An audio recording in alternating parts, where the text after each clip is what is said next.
we, saying you and I, people from our era, we grew up with the hustle and the bustle of having to have to get our name out there and make a living, like figuring it out, not looking at somebody on a phone to try to live a false perception of what life is. Like, oh, he's made it, he's got millions of followers, I could be a YouTube guy too.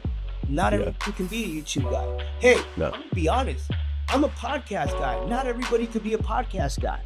You know what I'm saying? And I'm learning the hard way that even though I made it in music, my build in the podcast world is a slow build, but I like it because it's my thing.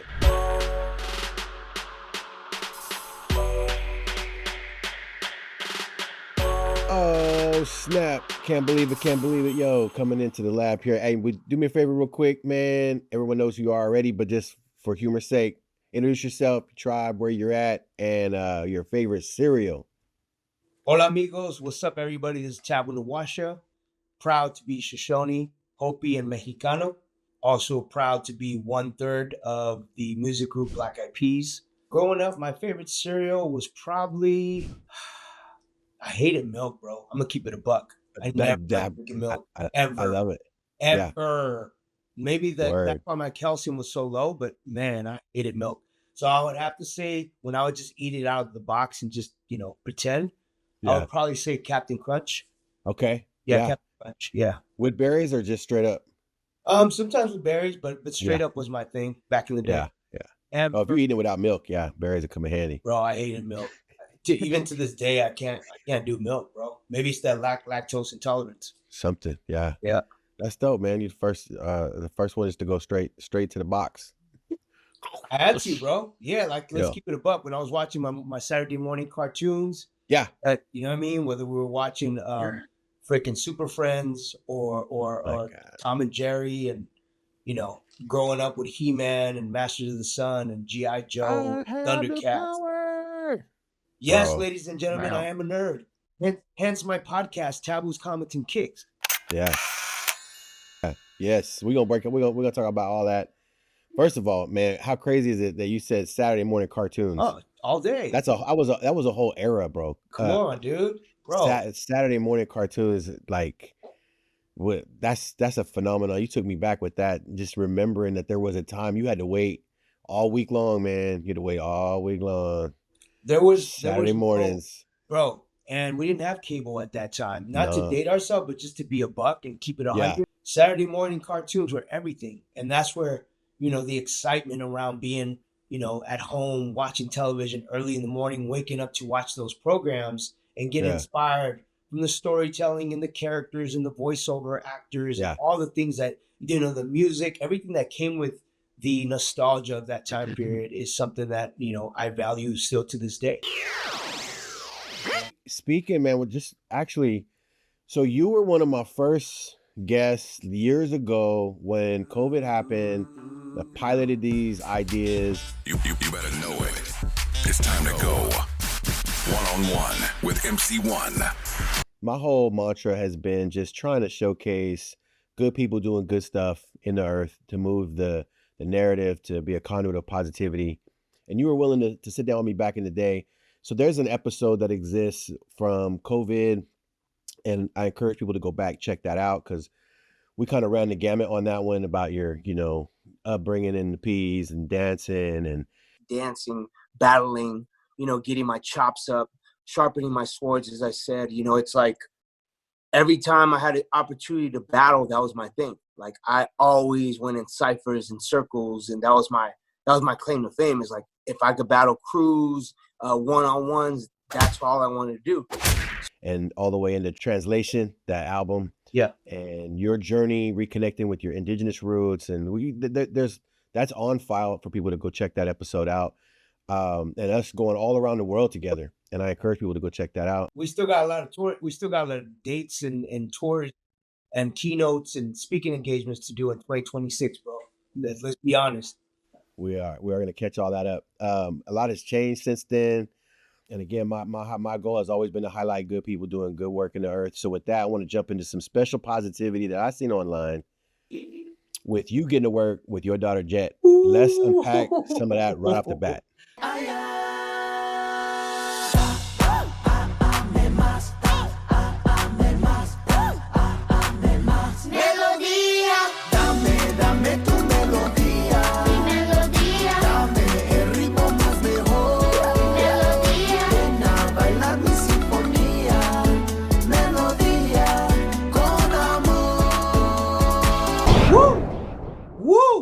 Emcee One.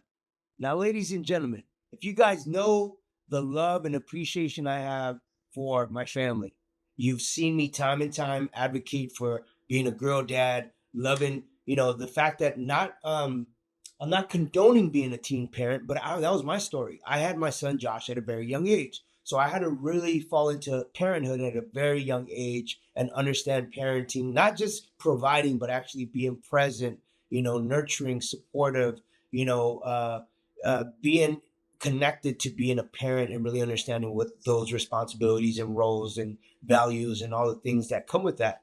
And as I started to grow and I was able to meet the love of my life, Jamie Gomez, my wife, we created a beautiful family together. And we had Josh, who was, previous me having my relationship with Jamie. And then I had Jimmy Jalen, my second kid, who's now 16. And then my third kid, Journey. And then my baby girl that came after I battled cancer. So I'll get to the Dora thing, but I want to give you a little timeline and the history of why it's so important for me to really value working with my daughter. So my daughter was born after she was conceived after my last round of chemotherapy. My doctor said, you're having evasive, intense, aggressive chemotherapy for the next 12 weeks, 5 days a week. Unfortunately, we feel like you're not going to be able to have any more kids from the 3 children that you have. So my wife and I, we were very blessed to have 3 boys. We said to ourselves, if Creator wants it that way, all good. Like we're blessed to be parents of 3 boys. So I go into chemotherapy, do the whole fight. And then, we didn't think anything of it. And then by a miracle, bro, we found out that we were going to have a baby girl, Jet, my daughter. So we fought together. She was like that super sperm that fought, right? Baby girl. Method man, super sperm. She fought, bro. She was like, I'm going to make it. I'm going to do this. What the fuck? Right? She was going in. And guess what? She was born on February 23rd, 2016. And ladies and gentlemen, when I tell you that gift, that excitement of knowing that I was going to be a girl dad just switched my whole perspective and my whole identity as a father. So I said to myself, if I get the opportunity to not only teach my kids and educate them and lead them by example in a space of, whether it's music, whether it's entertainment, whether it's acting, and I get to work with them, that's a blessing, bro. Right. I'm saying I didn't, I felt like I always want my kids to be able to put in the work to earn their spot. Yeah. To earn their spot, not be given a spot, but earn your spot, bro. Just because you're my kid doesn't mean you're me. So that being said, my son, Jalen, was the first one to do voiceover work on Spirit Rangers, which came out on Netflix, right? So that was my first introduction to working with my kid on voiceover acting. Then I asked my son, Journey, you want to do this, Journey? He's like, nah, it's not for me. I don't want to do it. So I checked with him if he wanted to venture into voiceover acting. So I got a call from Nickelodeon after the Spirit Rangers thing. And they're like, we would love for you to audition for Dora. I was like, cool. I want to just work, bro. I love what I do with the P's, but if I can venture into inspiring families and doing voiceover work, and I'm proud of my Mexican heritage, so why not do something where I'm actually doing dialogue in English and Spanish? Because I already did something for Indian country with Spirit Rangers. So that was like a nod to my native roots, right? Right. So I do 3 episodes of Dora the Explorer, which wasn't called the Explorer, it's just Dora, this new series. And they loved my character so much. They're like, Tab, what do you think about bringing a daughter character and having your daughter Jet audition for it? So it's like, man, my daughter's never done anything, bro. She's not well versed when it comes to voiceover acting or being in the studio. She's never done anything. So I was like, all right, you know what? Let me check with my wife. I checked with my wife. She's like, you know what? If she's meant to do it, then she'll get the spot. So we go. She delivers the lines. She executes it. She listens, takes direction at a high level. She goes in there with a lot of professionalism. And I had to step away from being dad because we're hired to be actors. So I had to let the director direct my daughter on what they wanted for the scene. So all that being said, we were able to do this amazing episode called Song for Poppy, which Dora goes to Quickatina, which is my daughter, and I'm Quickatu, to ask them for help to create the song. So along with that, we were able to contribute a song that I wrote with this girl named Paulina Aguirre called Melodia. And then we put that out. And then a couple months later, they're like, yo, we love the energy between you and Jet. Would you guys be down to do another song, a Nice. remix where Jet's actually featured on it? I was, Oh, oh, that's kind of dope. Something different. yeah, Now I get to yeah, be in the studio on a music tip with a remix, which is a whole new twist to like our relationship. So we yeah. go in the studio, she knocks it out, she's taking my direction. This time I'm giving direction. This time I'm telling her, Jet, I need you to ad-lib me right here. Jet, I need more emphasis here. Jet, bring it down here. Like, so we're feeding off each other. And I'm like, I'm on that supersonic boom. We on that shit. Boom. So we're bouncing off ideas, right? Because that's how it started. It just started with mumbles. And I took the boom boom pow flow that I did Yeah, on boom boom pow just to make it a little bit recognizable so that when people receive it, they're like, oh, that sounds familiar. Oh, wait, that's his verse from boom boom pow. He incorporated it with the song with his daughter. So now my daughter has done a couple of interviews. She's been on Billboard, which is awesome. She did very well on Billboard Top 100, and she's into it. And so I just want to be supportive. If my daughter's into it and I can be there having fun with her, we don't look at it as work. We look at it as being able to spend time together. She even said it on Billboard. She's like, I'm spending quality time with my dad in the studio and having fun. So that all that stuff to be said that we made it together. My daughter's my miracle baby. And the fact that I get to work with Jet is such a blessing. And I'm grateful to Nickelodeon and Paramount for seeing that. Shoo. Thanks for giving us that little peek behind the scenes, bro. Because we see whatever we see online, but to get the glimpse of the hashtag Girl Dad and the Family Man, and that's who I know. You know what I mean? That's who I know. Facts. And it's cool for other people to get a glimpse of that, man. And Thanks for sharing that. What's dope, Emcee One is to have dads in hip hop that actually are being able to inspire kids to be part of the journey. And they don't have to be rappers or MCs, or they don't even have to be in the hip hop game.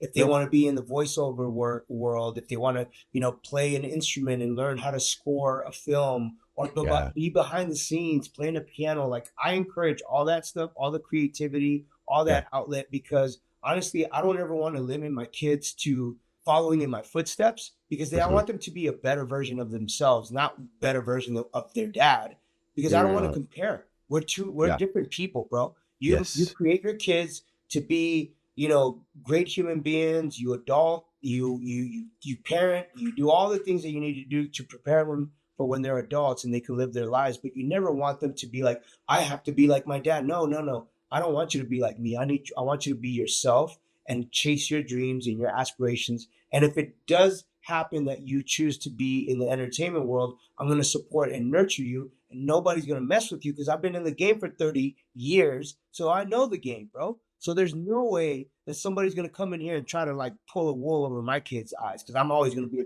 front and center. Hey, man, but props to you, man, for being able to have that.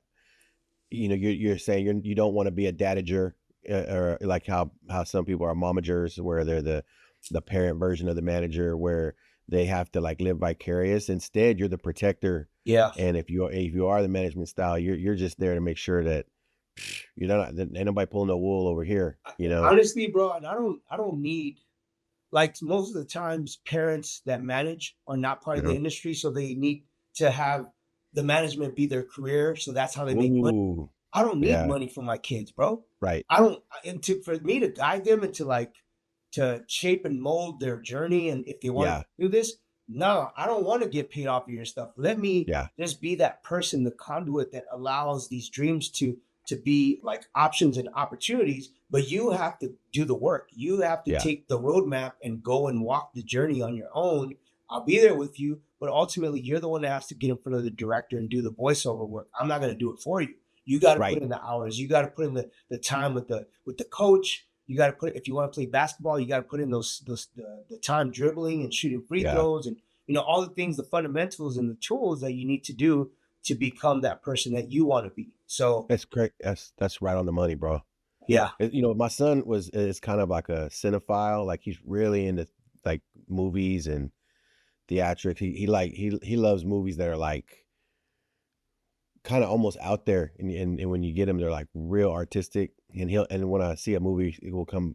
I'm a casual connoisseur of media, whatever. I thought I was, a movie guy, But my son, he'll be like, "Oh yeah, that was directed by so and so. Oh yeah, that was his third thing. That was the first time he directed." And I'm like, "Whoa, hold up! Like you got the stat sheet on the director and the writer, and like he'll know him by name." So he's like really off into it. And early on, he's a cute kid, man. And so I had people around me in the industry that were like, "Hey man, you should." Get him an audition here, get him audition there. And I thought, you and I, we're connected in ways that we can at least get somebody an audition, Yeah. maybe.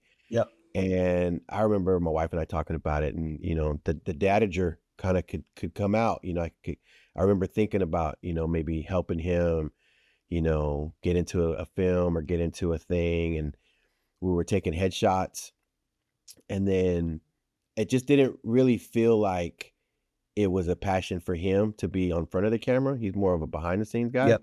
like his own personality, and recognizing that in him.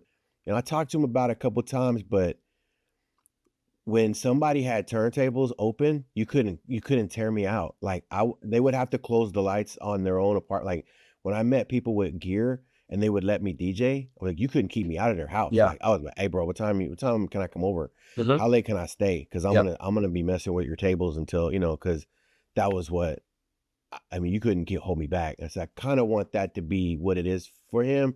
And if it's not, I don't want to force him. I want to just be a support for him. So props to you, man, for being a supporter, you know. We were talking about this last night with my wife because I was telling her like I went on tour with my manager Polo at 14, and at that time this is 1989. We didn't know where we were going. We were just like, "Yo, we're gonna go on tour to Bakersfield and do a performance." And I remember me and Polo going to tell my mom, "Mom, I'm going on tour." She's like, "Where are you going on tour?" I was like, "I'm going on tour to Bakersfield." "You don't even have money." "It's okay, we'll figure it out." But we were chasing our dream, bro. We didn't Yeah. have no money. We didn't have cell phones at the time. There was no pagers at that time because I didn't have one. So it's just like, all right, my son's gonna go on tour. I don't know where he's gonna be. There's no Life 360. There was no phones. There was none of that.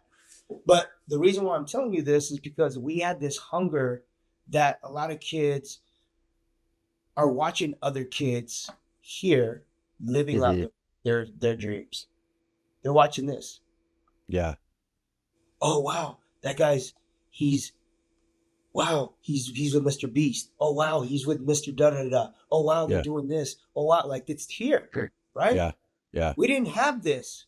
No. So it was like, nah, we gotta go for it, bro. We're not gonna watch people play video games. We're not gonna watch people on Twitch or stream Mm. talking about their day. We're gonna go and make a day, right? So unfortunately, this era is not as hungry as we were because there was no cell phones, there was no connection between other people's reality and you wanting to live the reality by being on the phone and watching them on YouTube, and you're just like, wow, they're living a dream, and you're not even living your dream because you're living somebody else's dream by watching their dream. You know what I'm saying? And so like just those things that I'm like, we didn't have that. We didn't have access to YouTube and social media where it's like you had to be about it. You had to go and figure out if you fall, get back up. If you are trying to create a business, what's the business? How are you gonna pass out flyers? What are you gonna do? Like it's word of mouth. It's like, yo, I'm battling this guy at the Kibelon. Oh, well, how do you know that you're gonna battle while we're gonna pass out flyers? There's no social media. I can't Instagram it. I can't, TikTok it. Or there was no dance studios. So the reason why I'm telling you this is because we, saying you and I, people from our era, we grew up with the hustle and the bustle of having to have to get our name out there and make a living, like figuring it out, not looking at somebody on a phone to try to live a false perception of what life is. Like, oh, he's made it, he's got millions of followers. I could be a YouTube guy too. Not Yeah. everybody can be a YouTube guy. Hey, No. I'm gonna be honest. I'm a podcast guy. Not everybody could be a podcast guy. You know what I'm saying? And I'm learning the hard way that even though I made it in music, my build in the podcast world is a slow build, but I like it because it's my thing, and it makes Yes. me feel like complete. It makes me feel like a fan. It makes me feel like the nerd that's inside of me gets to shine and really elaborate on things that I love, whether it's sneaker culture, movies, nostalgia of toys and action figures and collectibles and sports memorabilia, whatever it Yeah. is that the podcast evokes for me and channels that nostalgia. That's why I think it's like I'm living that life of like, I'm still hungry, bro. I'm not complacent with the peas. I'm still like Mhm. auditioning for voiceover work. I'm still doing podcasts because I want my kids to know, like, even though my dad made it and he's successful, he's still hungry to continue competing because I'm Mm. competitive. Word. And I think it's such a cool contrast of how the eras that we came up with, and then also the power that they have at this age. Although they do have, this whole thing can be a hindrance or a strength. Like when you want to make those flyers, and we have somebody come take our picture. Some guy had to, some person had to come out and and then when they were done taking our photos, they would give us this piece of plastic, and we would take this piece of plastic down to the corner store. And since we wanted it fast, we'd mark express, put it in an envelope, and then mail it out. We didn't even know those pictures came out yet or not. Yeah. For like weeks, we get those photos back, look at them. We take one. Oh man, there's a good one in there. Take that to a graphic shop and say, hey man, can you put the lettering on this? I want this to be dope. And this is what I want to say. They come back in 2 weeks and your master file will be ready. Come back in 2 weeks, manila envelope, looks great. Take that to this other company called a print shop. That print shop, hey man, I want these flyers made. I need 1,000 UV coated, want them glossy. Dope. Come back in 2 weeks. Your order will be ready. Sick. 2 weeks come, boxes are there. Open them up. Look, my flyers look good. And what took us, 3 or 4 companies and 3 or 4 months to accomplish, the youth can accomplish in the time it took for us to talk about that. My kid the other day, you know what he told me, bro? Which I was like, yo, for real, cognizant thinking? That's what we came from. And this is the point. This is not to diss technology. This is not to diss the new era. But the fact that we methodically thought of how to put it together. And even though it took 3 different stops to get this one thing that you enterprised and entrepreneured without even knowing you were entrepreneuring, because you were a kid, just like, I got to make a flyer. I'm going to take the best picture and I'm going to go to Kinko's or whatever. You masterminded a form of cognizant thinking, which a lot of kids, maybe because of this, they're just like they're hindered of not cognizant thinking. They just don't realize the power that they hold. They don't even realize that they could do all those things in one step. Yeah. And they got one extra button that we didn't have the first time in recorded history. They can not only make that flyer in the time it took for us to talk about it, they can with one button send it all over the globe. Yeah. I had to pass those flyers out on windshields and Yeah. go to clubs and pass them out by hand. They can go, but with great power, comes responsibility. And so that's the hard part. With if they could just know the power that they hold. I think because they were making fun of, like, in the 90s, we didn't, I don't know if you've seen that meme. In the 90s, we did this. In 2025, kids don't really. So they were like, man, in the 90s, it was easy to make it. I'm like, for real? And I'm not trying to be the old guy. I'm not trying to be like the reason why I'm being so adamant and being so detailed about this is because the work ethic. Going back to what I said about educating my kids about work ethic and earning their spot, right? You passing out flyers earned the ability to learn how to enterprise. You, even though you were local and putting it on cars and stores in Oklahoma, you were enterprising in your city and being a conduit to your city, right? We didn't have the international freaking send it on what one Instagram post. And it's okay, because you know what? It taught us the work ethic, and it taught us how to build an enterprise with our hands and utilizing the tools that we had. Right. And I get it. I love the phone. The phone is dope. Emails and all the stuff that you can adult with. But at the end of the day, we also have to understand that where we come from, the work ethic was freaking top notch, bro. And the emphasis on cognizant thinking. When it was time to strategically map it out, when no one's giving you the roadmap, and be like, damn, how am I going to put this show together? How am I going to do this B-boy jam? Oh, man, you see, I'm in Oklahoma.